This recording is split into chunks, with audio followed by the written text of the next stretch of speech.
Les conseils, surtout ceux venant de nos parents, sont souvent déterminants pour la réussite de notre vie.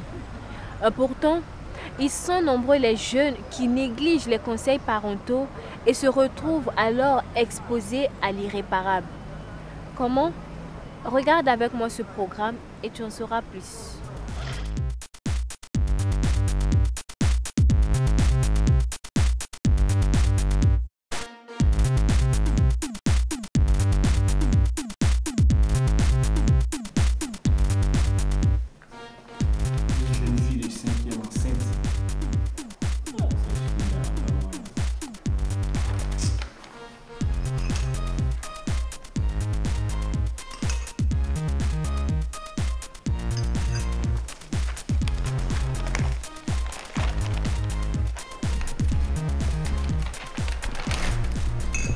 Stéphane,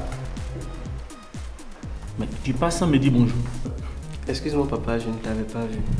Si, tu m'avais vu. Et où est-ce que tu pars comme ça? Au fait, je vais à la rencontre de mon ami, Michel. Michel? Oui papa. Ce petit voyou du quartier là, c'est lui que tu suis. Comment tu peux fréquenter un tel jeune homme? Mais tu vas devenir comme lui. Ah papa, tu vois pas que tu exagères. Tu vas pas quand même revenir cette histoire de qui je fréquente ou pas. Je te rappelle qu'il n'a plus 2 ans. Essaie de me faire un peu confiance. Stéphane, qu'est-ce qui se passe ici encore? Stéphane, assois-toi. Faut t'asseoir.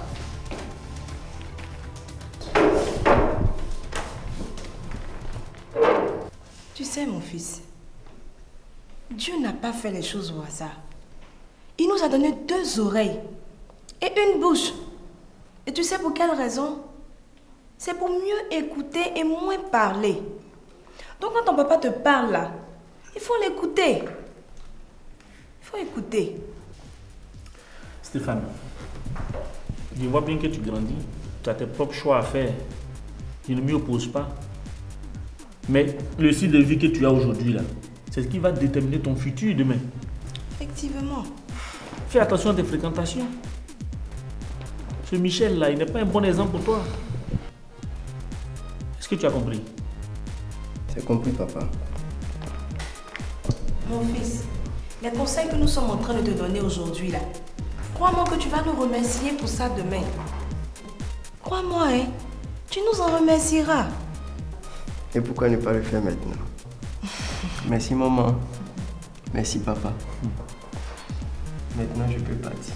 Il y a mon ami qui m'a dit. Maman, t'inquiète. Je vais vite rentrer. Bisous, bisous. Je vais vous aider. Pas possible.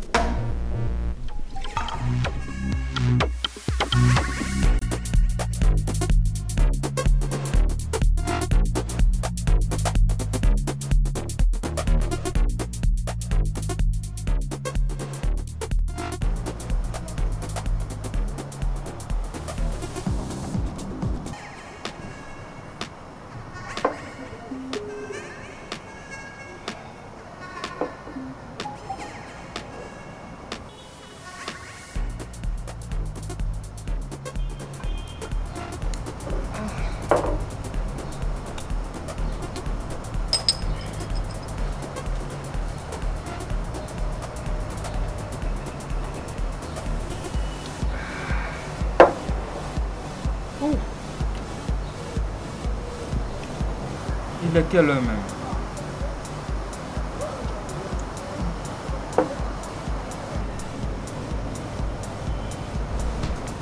Oui, allô? Salut Nato, comment tu vas? Ouais, moi ça va. Justement, je suis avec mon ami en question, Stéphane. Il est là juste en face de moi. Il bout d'impatience de te voir. Dépêche-toi, hein, on t'attend, ok? Ne tarde pas, hein? Ok, à tout de suite, ma belle. Voilà une bonne chose de faite.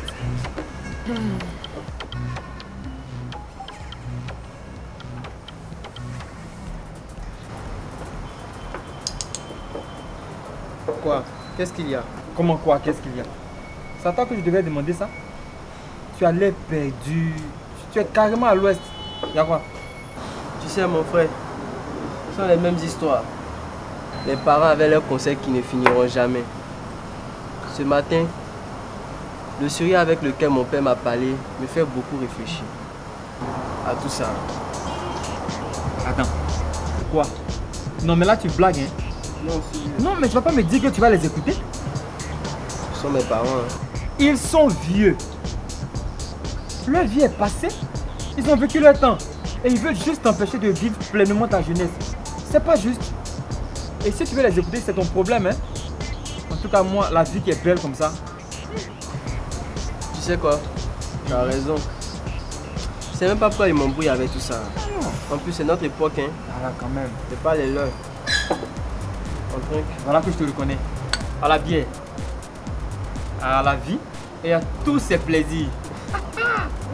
Toi, tu changeras jamais.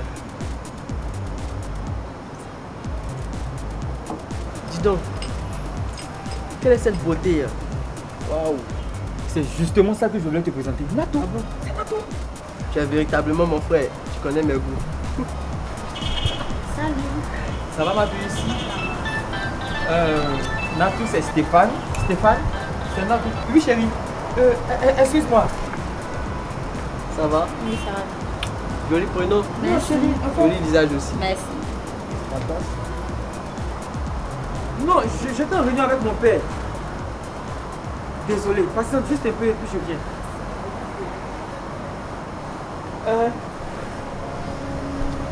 Tu prends quelque chose? Non, merci, c'est gentil. Tu sais, Michel m'a beaucoup parlé de toi. Ah bon? Bien sûr. Il m'a beaucoup parlé de toi également. Mais dis, on peut aller dans un endroit plus distrait? Parce que je me sens pas trop à l'aise ici. Bien sûr, je te laisse choisir. Il n'y a pas de problème. Moi-même, je ne suis pas à l'aise ici. Il y a trop de bruit. D'accord. Histoire de faire en connaissance, tu veux bien? Il n'y a pas de problème. Je suis à toi.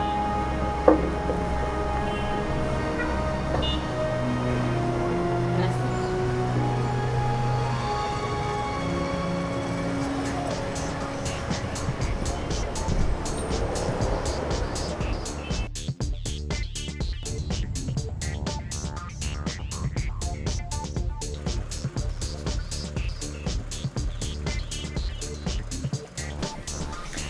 Chaque jour, tu deviens de plus en plus belle.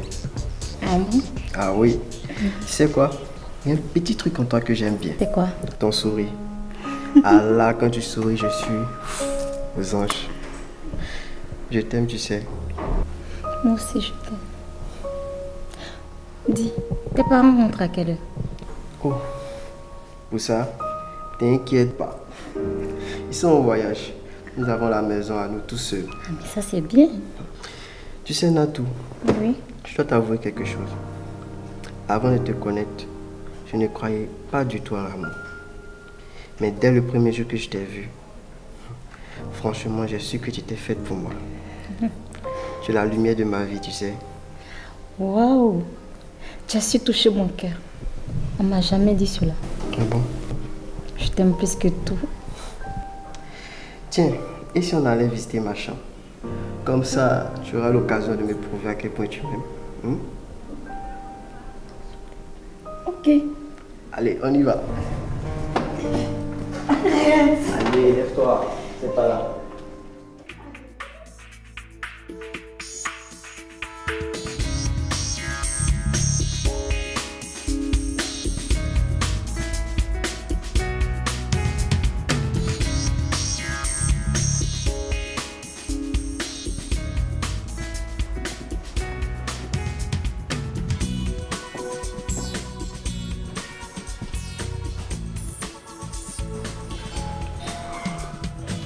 Entrez, c'est ouvert.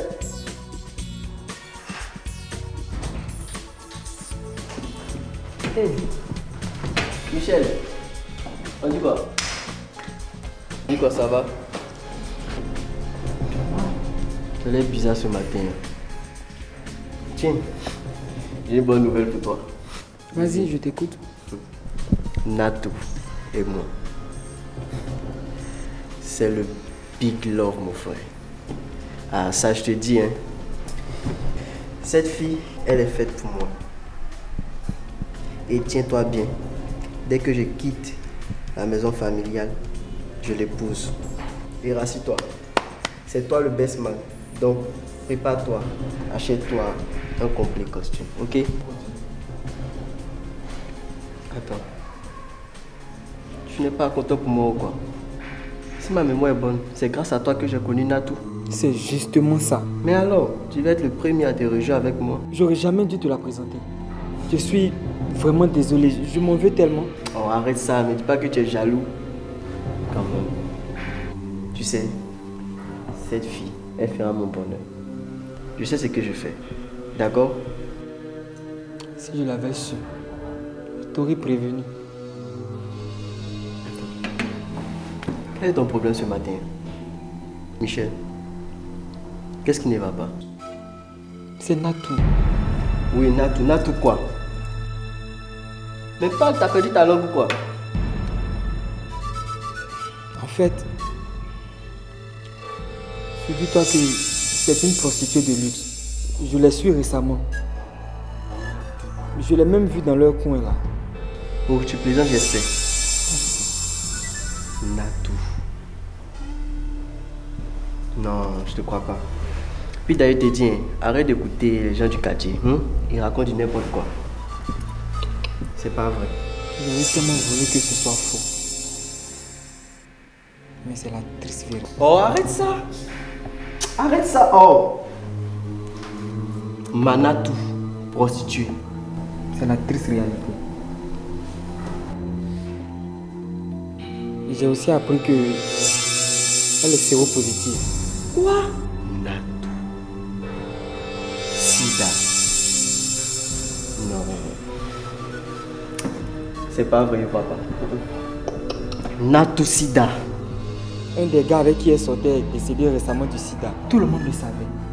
Tout le monde savait que Natou était infecté. Sauf toi et moi. Nous. Toi et moi. Attends. Tu es sorti avec... Ça va. Tranquillise-toi. J'ai aussi fait mon test. Et je suis séropositif. Il ne reste plus que toi. Papa. C'est pour cela que je suis venu te voir ce matin. Maman. Sida.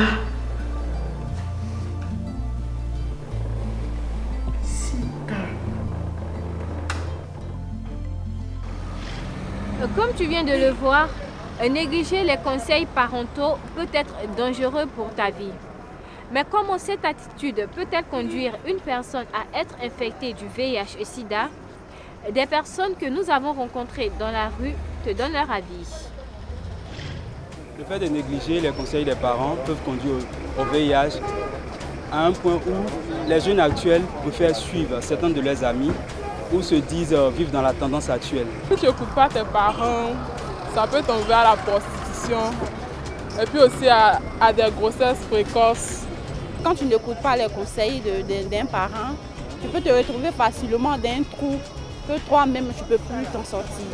Quand tu sors, tu ne peux qu'écouter tes amis, voilà, qui n'écoutent pas également leurs parents. Et donc tu es confronté à toutes sortes de vices et dans les vices, il y a le sida qui t'attend. Dans des enfants, quand leurs parents leur parlent, ne fais pas ça, ne fais pas ça, ils pensent que leurs parents leur stressent. On leur donne le conseil, mais ils trouvent que le conseil qu'on leur donne là, c'est un mal pour eux. Les enfants de maintenant, c'est eux qui pensent tout connaître. Alors que c'est dans leur siècle, il y a trop de problèmes. Il y a les maladies, il y a plein de trucs. Donc vraiment, un enfant qui n'écoute pas les parents, il peut contracter le sida. À cause de ces problèmes familiaux, notre invité a décidé de négliger délibérément les conseils de son père. Mais que s'est-il réellement passé? Écoutons ensemble son histoire. Je suis un enfant d'un père à 2 femmes. D'abord, tout allait bien à l'école lorsque mon père s'est marié à sa 2e femme. Donc les querelles avec ma mère ont fait que j'ai commencé à perdre le contrôle à l'école. Puisque j'aimais beaucoup ma maman. Donc ça m'a beaucoup mis en front avec mon père. J'étais devenu très négligent à l'école. Bon, j'avais eu des amis maintenant, par mes absences à l'école, qui me faisaient aller dans d'autres coins. J'avais choisi une autre vie maintenant. Ma vie, c'était maintenant de vendre les livres scolaires pour aller payer la cigarette que j'avais appris à fumer à l'école et puis l'alcool. On courait après les filles. Je faisais 2 jours, 3 jours avant de partir à la maison. Je régressais à l'école dans mes études jusqu'à ce que, bon, un jour, je décide de quitter l'école. Lorsque je négligeais les conseils des parents, bon, quand je rentrais, le vieux, lui, souvent même, il essayait de me battre. Mais par l'amour de ma maman, elle s'imposait. Bon, elle essayait de discuter un peu avec lui, de le calmer. Et puis, bon, ça passait. Mais 2 jours après, 3 jours après, je reprenais les mêmes bêtises. Mon père me donnait des conseils en me disant qu'il avait mis de l'argent à l'école et que je devrais devenir aussi quelqu'un un jour. Mais tout cela, ça ne me disait plus rien. Tout ce qu'il me disait maintenant, je ne me prenais plus en considération. Il avait déjà choisi moi-même ma vie, quoi. Donc il fallait négliger maintenant les conseils des parents pour suivre les conseils des amis. Malgré les difficultés dans la famille, le père de Roger ne cessait de lui prodiguer des conseils. Mais Roger s'entêtait à suivre les conseils de ses amis et à négliger ceux de ses parents. Où tout cela va-t-il le mener? Écoutons-le davantage. Quand j'en avais marre maintenant, je me suis assis et j'ai commencé à refaire ma vie. J'allais maintenant au champ. Bon, j'ai trouvé une jeune fille à laquelle je me suis collé. Et dans ça, on a eu des enfants et la fille. Ce qui m'a poussé à faire le test de dépistage, c'est qu'en étant au village, j'avais eu des informations sur le sida. Donc avec ces informations-là, dès que j'ai appris qu'il y a un groupe qui est venu faire le test de dépistage, je me suis rendu là-bas en même temps avec ma femme. Parce que moi-même, dans ces temps, je me sentais plus bien. De temps en temps, j'avais des migraines, je chauffais, alors que moi, je n'avais pas l'habitude de chauffer. Et commençais à chauffer.